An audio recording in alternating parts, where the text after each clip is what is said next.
नमस्कार, स्वागत है आपका हमारी कहानी में। सुनी आँखों से सामने देखते हुए एक लड़का शमशान घाट पर अपनी मुट्ठियों को कसकर बांधे खड़ा था। चेहरा ऐसे पीला पड़ा था जैसे कई दिनों से उसने कुछ खाया ना हो। सूजी हुई लाल आँखों से जिसे देखकर लग रहा था जैसे उसके आंसू भी अब खत्म हो चुके हैं। भावहीन चेहरा लिए मटमैली हो चुकी सफ़ेद शर्ट काली जींस के साथ पहने खड़ा वो बस सामने जलती हुई चिता को अपनी ठंडी आंखों से देख रहा था, मगर उसकी आंखों में और भी कुछ था जो शायद कोई नहीं देख पा रहा था, ना ही समझ पा रहा था। चिता की आग की लपटों की देख उसे अपने अंदर भी एक जलन सी महसूस हो रही थी, मानो उसके अंदर भी एक आग लगी हो जिसे वो बुझा नहीं पा रहा है। गुस्सा, दर्द, नफरत, द्वेष और ठंडक, ना जाने ऐसे कितने जज्बात आज उसके दिल में उमड़ रहे थे, मगर फिर भी वो किसी पत्थर की तरह खुद को शांत किए खड़ा रहा और अपनी परछाई आंखों से जो हो रहा था उसे देखता रहा। चिता ठंडी होते होते रात के 11 बज गए थे, मगर फिर भी लड़का वहाँ किसी पत्थर की मूर्ति की तरह जमा रहा। सुबह से घटित हर एक घटना किसी चलचित्र का भांति उसकी आंखों के आगे चल रही थी, जिसके उससे चेहरे पर सख्ती और आंखों में अपार गुस्सा झलक आया। उसकी बंद मुट्ठी अब और कस गई थी। सुबह से घटित सारी घटनाएं उसके दिमाग में किसी फिल्म की तरह चल रही थीं, जिसकी हर एक बात वो साफ तौर पर याद कर सकता था। सुबह के 5 बजे एक लड़का बेचैनी से चहलकदमी करता हुआ एक कमरे के आगे टहल रहा था, जहां बड़े अक्षरों में लिखा था ओटी। काफ़ी देर तक ऐसे ही चलता रहा। उसे बहुत देर से देखता हुआ एक वार्ड बॉय उसके पास आया और उसके कंधे पर हाथ रख उसे सांत्वना देते हुए बोला, फिक्र मत करो बेटा, सब ठीक हो जाएगा। तुम्हारे इस तरह परेशान होने से वो जल्दी ठीक नहीं हो जाएगा जिसके लिए तुम यहाँ आए हो। बस प्रार्थना करो सब ठीक होने के और ईश्वर पर विश्वास बनाए रखो, वो सब बेहतर करेंगे। ओटी की तरफ देखते हुए ही उसने उनकी बात सुनी। फिर उनकी तरफ देखा तो एक बुजुर्ग व्यक्ति जो देखने में 40 साल से ऊपर के लग रहे थे, एक हाथ से अपनी छड़ी पकड़े हुए हाथ से उसके सिर को थपथपाते हुए उसे सांत्वना देने लगे। देखकर उस लड़के की आंखें भीग गईं और वो सुबकते हुए कहने लगा, काका मेरी माँ ठीक तो हो जाएंगी ना? मुझे छोड़कर तो नहीं जाएंगी ना वो? मेरा उनके सिवा इस दुनिया में कोई नहीं है, मैं कैसे रहूँगा उनके बिना? ये सब बोलकर उसका रोना अब बहुत तेज हो गया। उस बुजुर्ग व्यक्ति ने उसका सिर फैलाते हुए कहा, बेटा जन्म और मृत्यु तो संसार का नियम है। जो इस दुनिया में आया है उसे एक ना एक दिन इस मोह माया से भरी दुनिया को त्यागना ही पड़ेगा। अपने अनगिनत दुख और संघर्षों को भूलकर उसे मोक्ष की प्राप्ति के लिए जाना ही होता है। यही सत्य है और यही संसार का नियम है जिसे हमें स्वीकारना ही पड़ता है। लड़का उनकी सारी बातों को समझकर कुछ शांत हुआ। उसका रोना अब कुछ थम चुका था। अपनी आंखों को बंद दरवाजे पर टिकाए वो वहीं खड़ा रहा। थोड़ी देर बाद वो अपनी जगह से हिला और हॉस्पिटल के पास बने छोटे से मंदिर में जाकर अपनी माँ की सेहत के लिए प्रार्थना करने लगा। उनके लिए मन्नत का धागा बांध वो वहीं सीढ़ियों पर बैठ गया।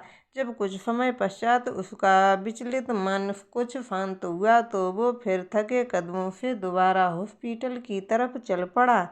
अंदर जाकर जब उसने कुछ लोगों को हड़बड़ी में भागते हुए देखा तो अचानक उसकी आंखों में एक डर फैल गया।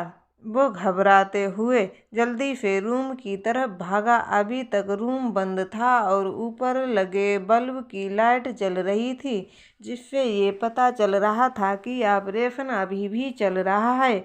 उसने राहत की सांस ली और बेजान सा पास पड़ी कुर्सी पर बैठ गया। जब कुछ देर बाद दरवाज़ा खुला और डॉक्टर बाहर आए तो उसे ऐसा प्रतीत हुआ कि उसे जीवन दान मिल गया है। जल्दी से डॉक्टर के पास जाकर उसने पूछा, अंकल अब मेरी माँ कैसी हैं? उसने घबराई हुई आवाज़ में पूछा। डॉक्टर अशोक, जो वहाँ के जाने माने डॉक्टर थे, हार्ट स्पेशलिस्ट, जिनकी एक भी सर्जरी आज तक फेल नहीं हुई, ना सिर्फ वो एक अच्छे डॉक्टर थे बल्कि एक बहुत अच्छे इंसान भी। हर ज़रूरतमंद की मदद करना वो अपना परम कर्तव्य समझते थे। इसी कारण आज तक बहुत से लोगों का इलाज उन्होंने मुफ्त में किया और कई अनाथ बच्चों की पढ़ाई का भी खर्च दिया है। उसके कंधे पर हाथ रखते हुए वो बोले, रिवांश, तुम मेरे बेटे जैसे हो। मैं तुम्हें कोई झूठी तसल्ली नहीं दूंगा और ना ही तुमसे कुछ बात छिपाऊंगा। उनकी बात सुनकर वो लड़का, जिसका नाम रिवांश था, वो दिखने में लगभग 25 साल का लग रहा था। 6 फीट हाइट, पूरी आँखों जो रोने के कारण उसकी चमक खो चुकी थी, सुर्ख गुलाबी होंठ जो किसी सूखे पत्ते की भांति हो चुके थे, काले घने बाल जो अभी व्यस्त व्यस्त थे। चेहरे पर अलग ही रौब और चमक थी, मगर माथे पर चिंता की लकीरें खिंची हुई थीं। अलग ही आभा के लिए था। वो इतना आकर्षक व्यक्तित्व लग रहा था उसका भी कोई देखे तो नजरें ना हटा पाए। सादे कपड़े, टूटी हुई चप्पल, जिससे कोई भी उसके हालातों का अनुमान लगा सकता था। एक हाथ में पहनी घड़ी वो अब बंद पड़ चुकी थी। बेहद सादा मगर मन भावन लग रहा था। उनकी बेतहाशा भागती धड़कनों को संभाल ले उसने कांपती आवाज़ में पूछा, अंकल प्लीज़ मुझे बताइए ना, माँ की हालत कैसी है? प्लीज़, उसने रुआसा होकर कहा। ऑपरेशन हो गया है मगर हालत अभी भी क्रिटिकल है। तुम इन्हें पहले यहाँ ले आते तो शायद हालात इससे बेहतर होते, मगर अब तो इनका कैंसर भी लास्ट स्टेज पर है, तो कहना मुश्किल है कि वो बचेंगी या नहीं। फिर उन्होंने रिवांश को अपने सीने से लगाए हुए कहा, ज़्यादातर चांसेस हैं कि 72 घंटे के अंदर ही।